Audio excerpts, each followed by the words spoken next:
I love it. Okay, well, let's get started. So, Gilly, thanks so much for taking the time out of your day to be here. I know you got lots going on with the ABs. How are you doing, man?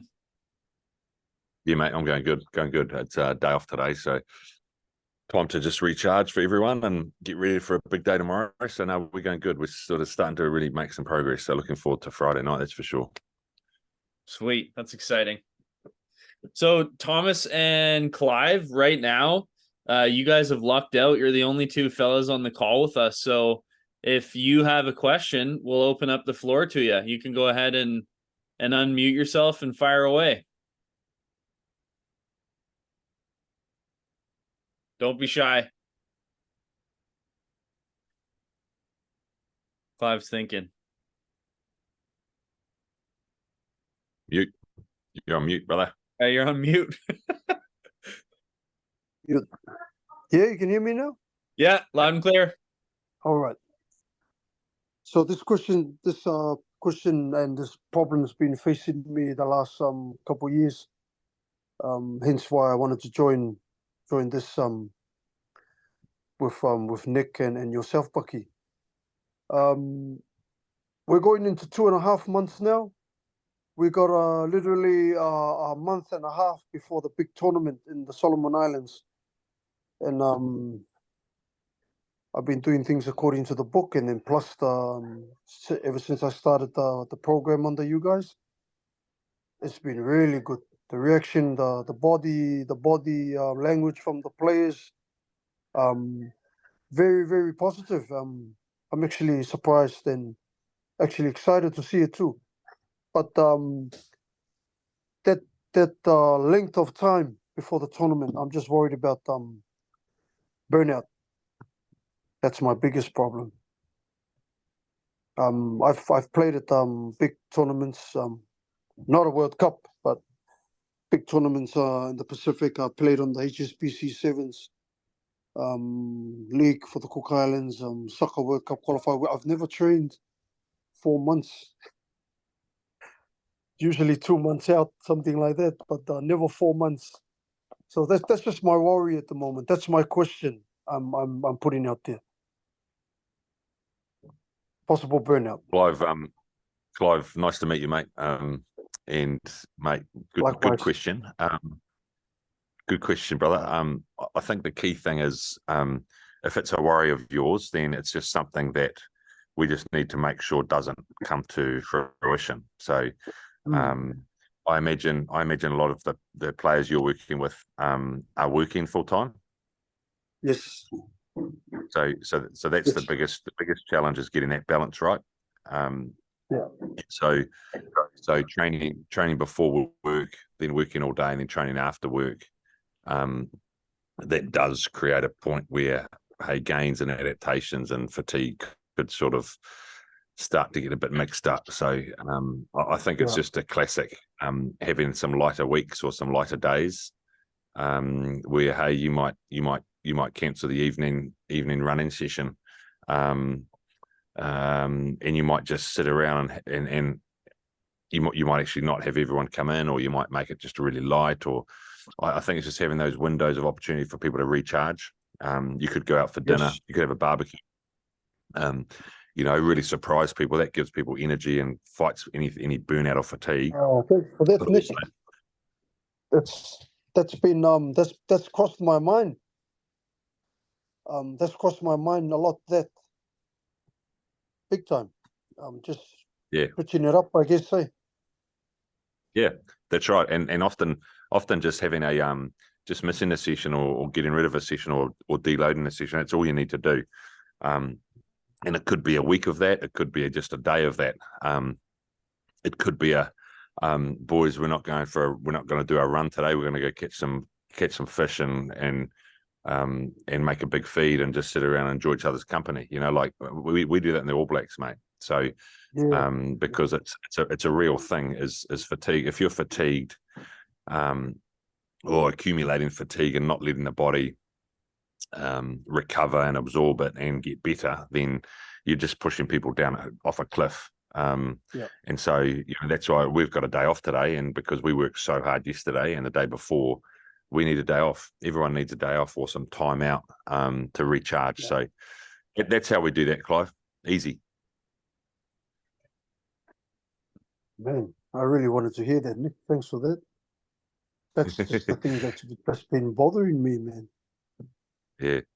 And often people, Clive, often people think it's physical too. And it's not always physical. It can also just be just needing a break mentally. And so put them both together. You have a physical break and a mental recharge, whether that's some fun, some laughter, something different, hugely stimulating. Hey, Clive, one other thing, man, like something that helps me, and I know Gilly spoke about it too as well, like when I've asked him questions about how to manage workload, is to communicate with the guys. Like I know for a lot of people, like Sundays is a really important day. So that's our church days. Well, most PIs and even the Kiwis also on this side of the world. Actually, Sundays is So it's the rest day, it's the church day. Right. When you have your rest and your church day, something I've been experimenting with that's really helped me be able to switch off and just with mental health wise is actually just flicking my phone on airplane mode. Because my family, the most important people in the world are with me. My family's with me. So nothing, like I don't have to worry like about missing a call. Disruptions, Yeah, and then you can just be like, you can rest, you can take a nap, you can go to church, you can really switch off. And I find having one day where I don't have that inflow of distraction from my phone is really helpful. And then when I go back to work on Monday, when I go back to training on Monday, I'm just so much more energized and excited to be there. I think that's something else you could try as well. Good point, man. Because young learning something boys in this these call, days. Clive. Yep. Hey, Bucky just told me something then, Clive. Airplane mode, how good. Yeah, man, switch her off. Exactly. Yeah. I know I've been hassling the both of you over the last couple of days. I knew I was doing something not good, but man, I'll be honest, Nick. I've been desperately wanting to actually talk to you and yourself, Bucky. We don't have the luxury of everything here in the islands. I mean, Nick will know that through all the Kiwis and the island boys that he's got under his wings. But we do all we can, and everyone over here is surprised I've gone with this course under you guys, and they're like, "What the hell are you doing?" And I'm like, "Well, I got to do it. It's also gonna benefit me also because I eventually wanna take over Cook's sevens who I used to play for. I used to play under Keith Roberts, and he's world renowned with the sevens, and we've become very close even to this day. And this was like bloody 2009, 10, 11, 12 was my last gig until I ruptured my Achilles string. That was it.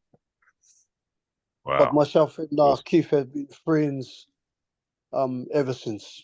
Every time he comes to the islands, I look after him. I hire his car for him because he helped me a lot. At that age, I was on my way out, mental health and getting up to no good, and decided to give footy another crack at the tender age of 30.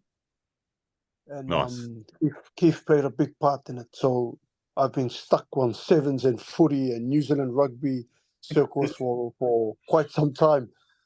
So when Bucky, when you told me that, hey, you gotta, there's a possibility you might be able to talk to the Nick, and then I said, what? Even though he's in France, he said, well, he will make some sense. So I appreciated tons, Nick, and also yourself, Bucky, big time.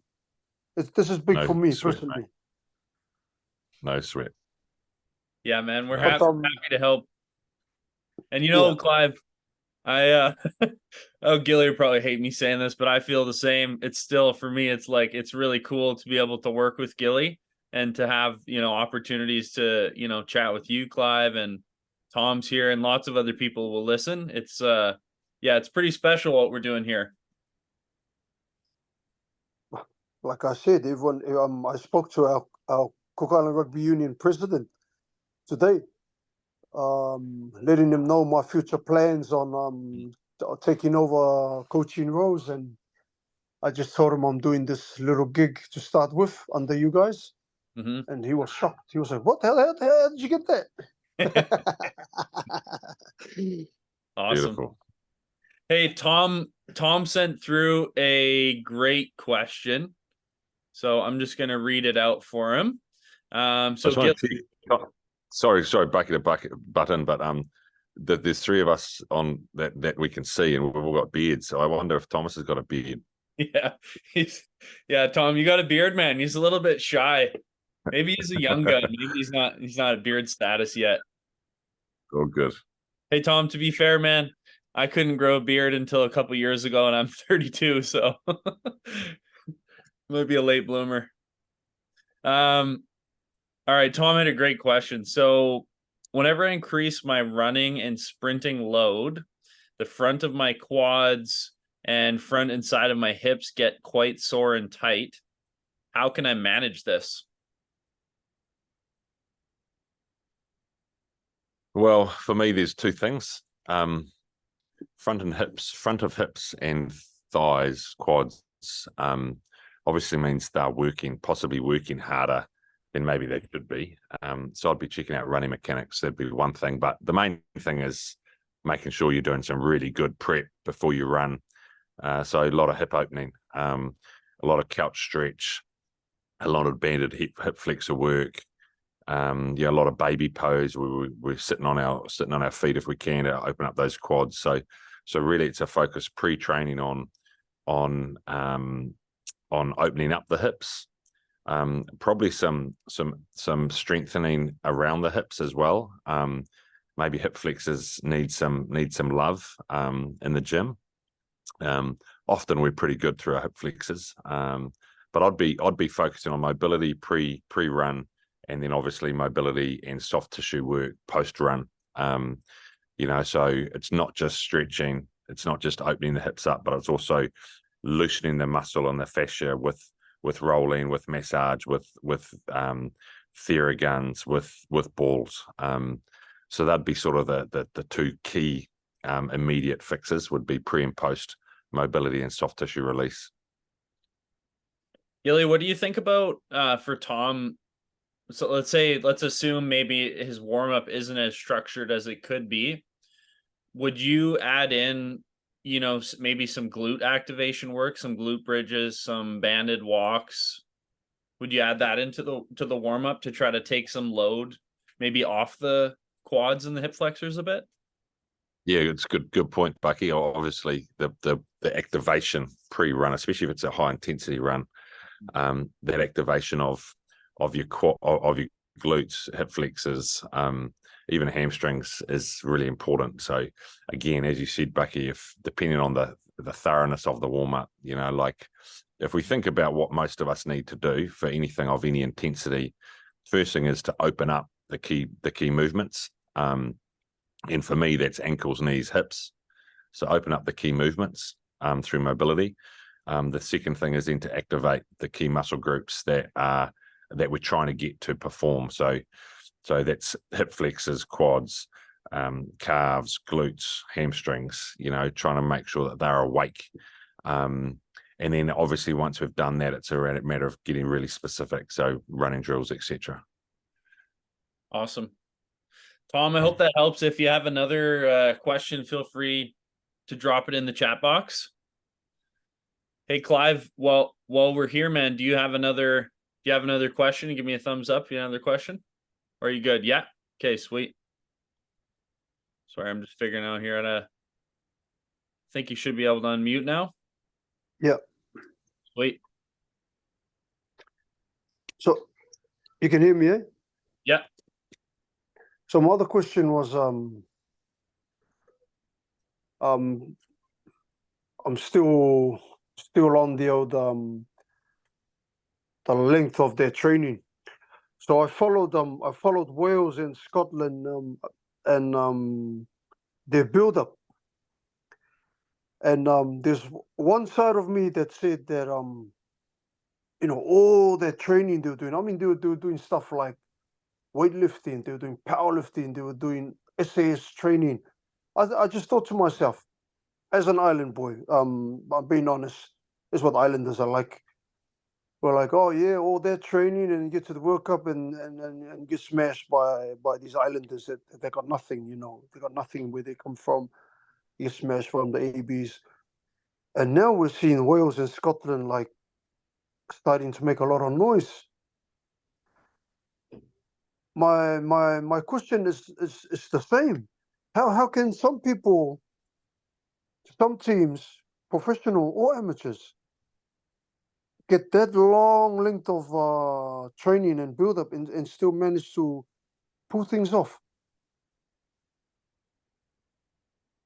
I don't know if I'm sounding right or No, that's a good question, and me being a rugby nut too, like I've been following those YouTube series, and I yeah, think Gilly will be able to talk on this probably better than I will. But what I've seen and what they talk about in their coach interviews, as well as the fact that those are camps, so they have yes, yeah, structured times where they put them under really high stress loads, and then they would have planned periods of time where there's lower stress. But what they do, if you yeah, watch, say when the Welsh were in the mountains in the Alps, like they're super diligent on recovery, daily recovery, in between session recovery. So everything yes, is dialed in to, how many liters of water is this guy drinking? What's his sweat loss?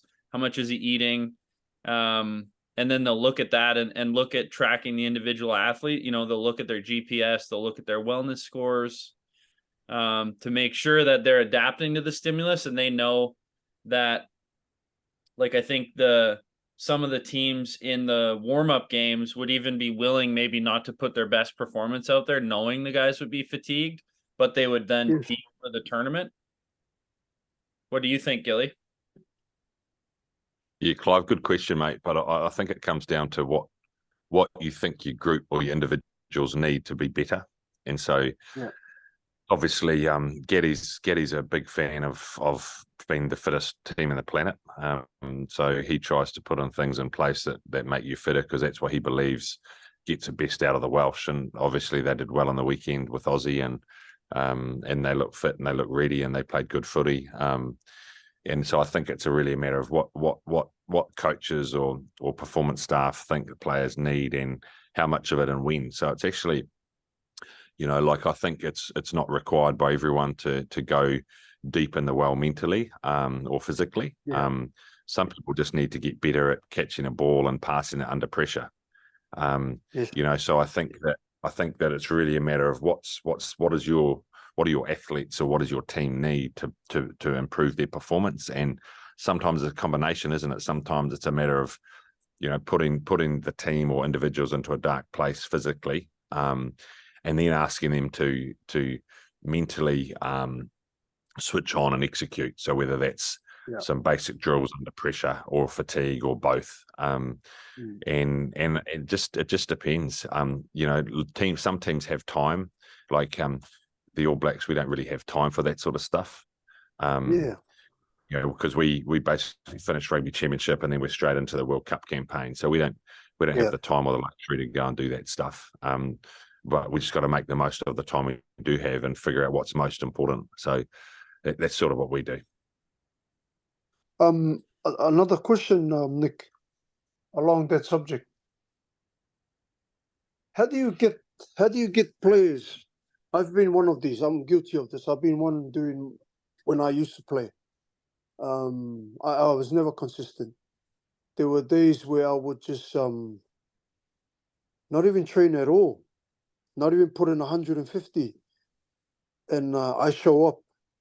I really show up. All aspects of the game: skills, leadership, communication, organization, contact. And then there were parts of my career where, and I'm speaking on behalf of the boys I'm coaching right now, because I'm afraid they might do the same. train. There's a saying over here on the island. So some people can train like Tarzan but play like Jane. You know what I mean? I've been guilty of that same thing. I've trained the house down for months, and then I got a chance against England and New Zealand Sevens on the circuit, and I was gone at 2 minutes. I was just gone at 2 minutes. And some players are like that. That I know of, and when I used to live in New Zealand. I played in New Zealand, and over here, and to this day, there are some individuals that they are like that. They can train their house down, but they just can't show up on game day. So Clive, we have the same saying. Train like Tarzan, play like Jane. Actually, one of the players said that to me yesterday, to be fair. And I think that the key thing is obviously physically and mentally. When it comes to the game, you have everything. But if you don't train well, but you can front up come game day. Imagine what you'd be like if you trained well as consistently as well. Yeah. And I think that's the thing. Like, some people can just front up. But imagine if you fronted up having had 2 or 3 months of really consistent preparation. Yes. When you do front up, you'll be twice the player. So I think that's the education piece, and yourself, because you said you've walked that path where you're obviously a talented player, and talent got you a long way, especially come the game. And I think that as the expectations and the game evolves and the standard of the game gets better, there's going to be less and less chance of people being able to just turn up without having done the work. People will get exposed more, I think, as the game gets more and more professional, and we're seeing that now. We're seeing lots of teams way more prepared than they have ever been, and that's why now games are so tight. People are beating people that they haven't in the past, because people are more prepared. Like, I look at the Fijian team at the moment, and they look actually physically prepared. They look like they've been improving as a rugby group across their skills, their game plan, their game understanding. And so I think that gone are the days of just being able to turn up. But in saying that, the same rules do apply. Numbers in the gym, and numbers are like physical numbers do not make you the best player. So I think there's an element of, hey, what numbers are good enough for you to be the best player you can be? And a classic for me is, let's say, the best bench press doesn't make you the best prop.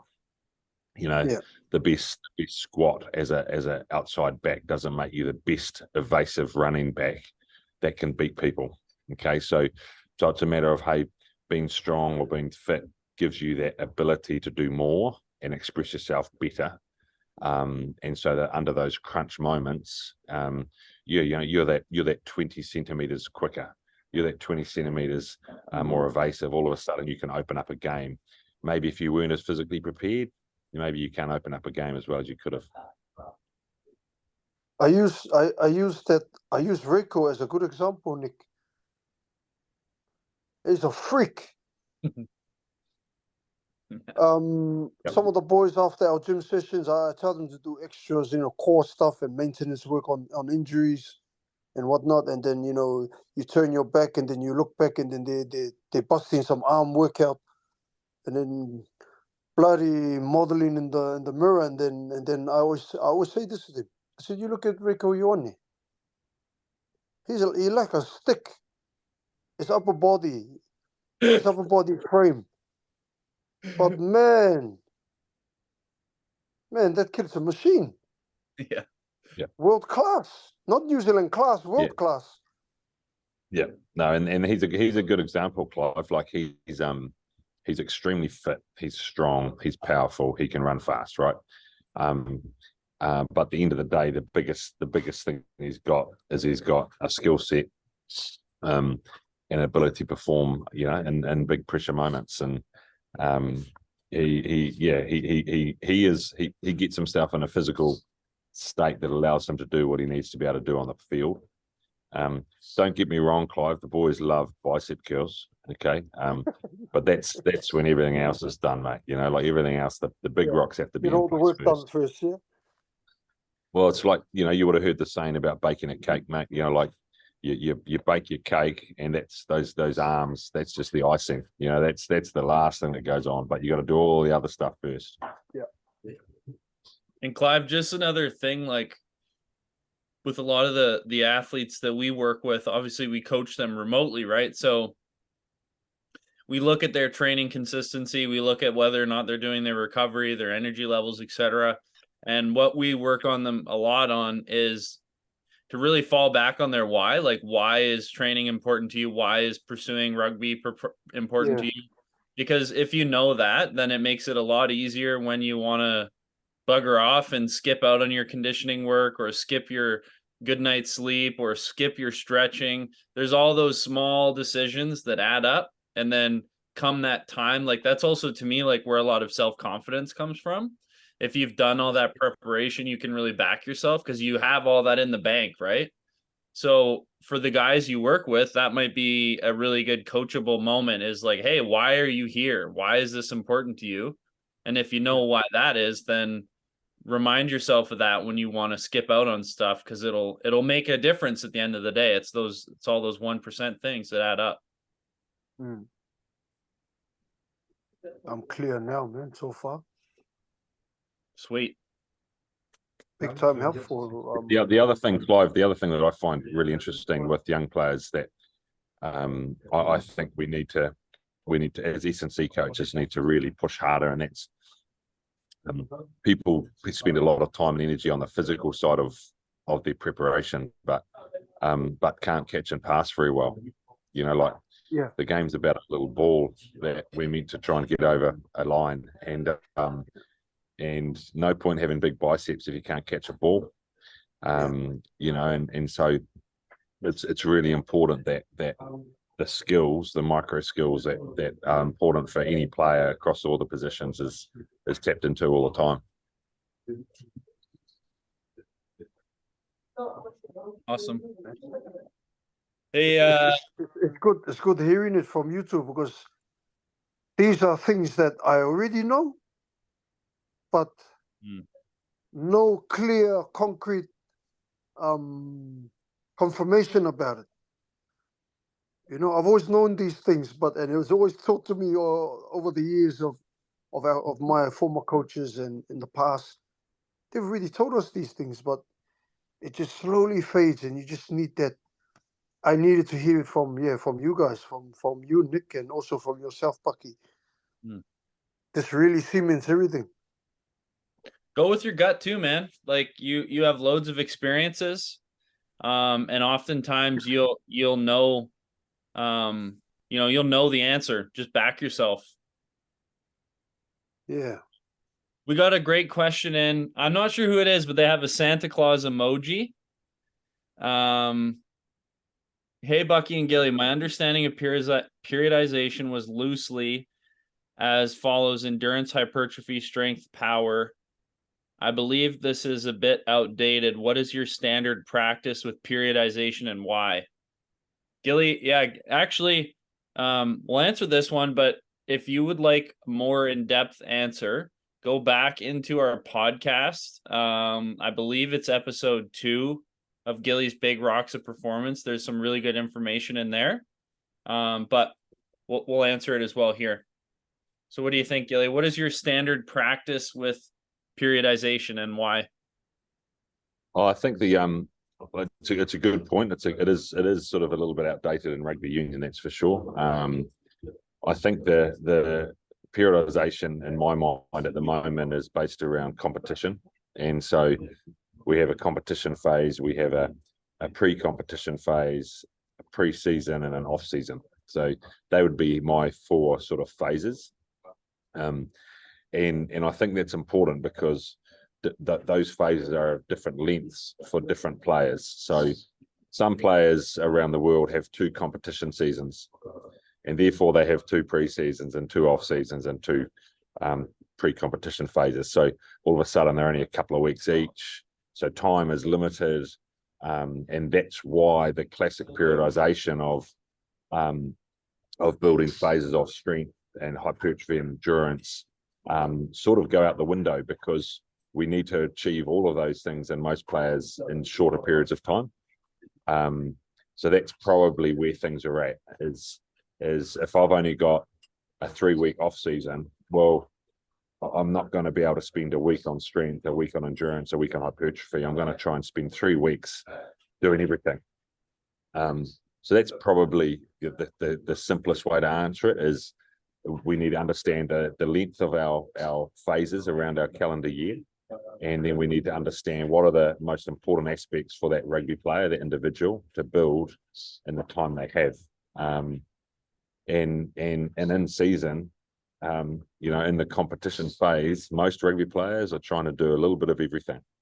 A little bit of speed, a little bit of acceleration, a little bit of hypertrophy, a little bit of strength, a little bit of power, a little bit of aerobic base, which occurs in rugby trainings typically. So, in competition, it's probably really, concurrent is what some people call it, or conjugate, where we're trying to do everything at once. And then you figure out what length of time you got to focus on the other things during the rest of your calendar year.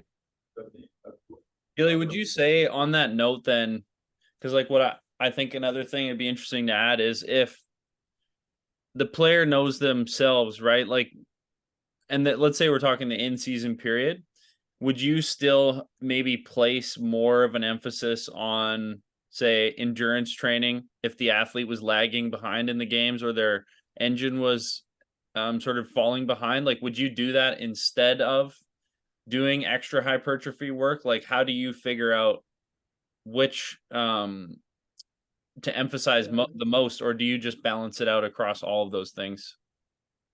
No, bang on, mate. You if you're in whatever phase you're in,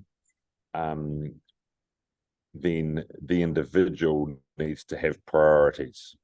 Okay, so each individual has priorities, and if one particular player is fading in the back quarter of a game, then obviously their fitness is an issue. And so if they're playing games, that means they're in competition phase, which means that we're needing to try and improve that part of their game while they're playing, while they're training, without creating undue fatigue. Because if you're fatiguing by working too hard, then all of a sudden you're gonna die off earlier in a game, and it's not because you're not fit now; it's because you're tired. So getting that balance, and most people just call that top ups. So we do that all the time. Top ups are based on what you need at that point in time, based on how you're going in a game. And some people have a hypertrophy top up because we're trying to put some lean mass on. Some people will have a speed top up. Some people will be a conditioning top up. Some people will be, hey, you're not quite strong enough, so you're going to do a couple of extra sets of strength work. So priorities within each phase for each individual is where we get gains in areas that are required. Awesome.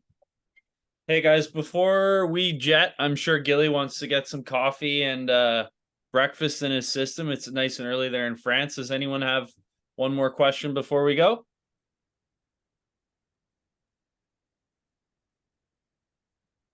Clive's got a question. Clive, let me unmute you, dude. One sec.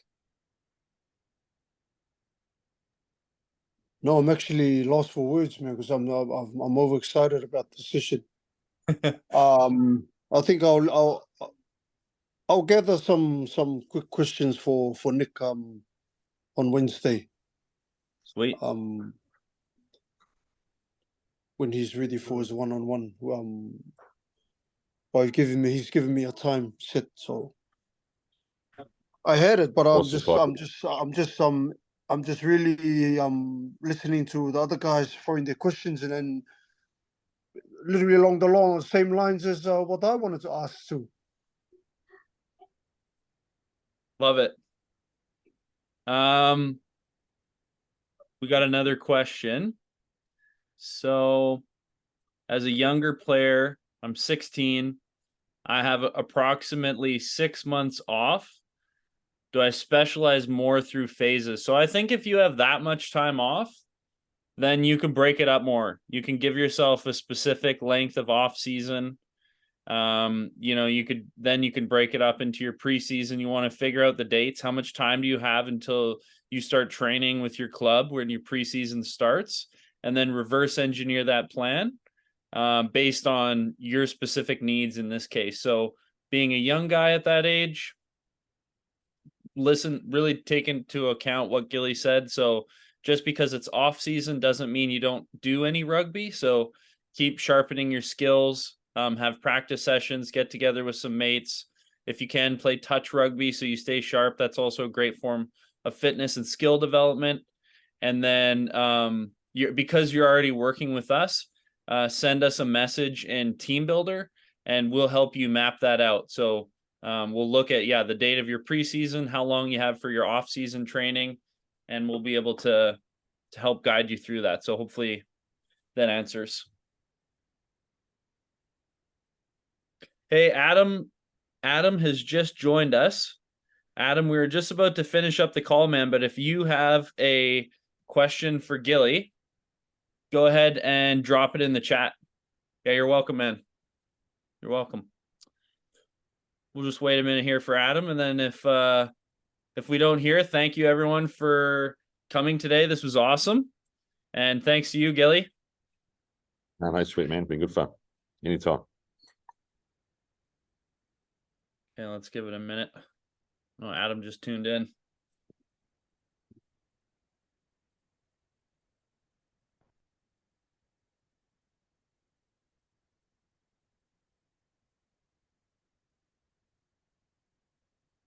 All right, there it is, gang. We'll do this again in about a month's time, so keep your eyes peeled on your email. In the meantime, we're gonna have lots of cool information coming out, and our conditioning manual for those who are on the call, it actually should be available. I'm waiting to hear back from our designer. It should be available this week. At the latest, it'll be out next week. So that will go out. If you're a member of Perform, that'll be loaded on Team Builder. You'll also get an email where you can download the PDF. And if you're a one-on-one coaching client tuning into this, it'll be loaded into your coaching account. So have a read through that, and especially before our next call. And then if you have any specific questions on conditioning, next call will be a great time to ask those questions. We'll see you soon, guys.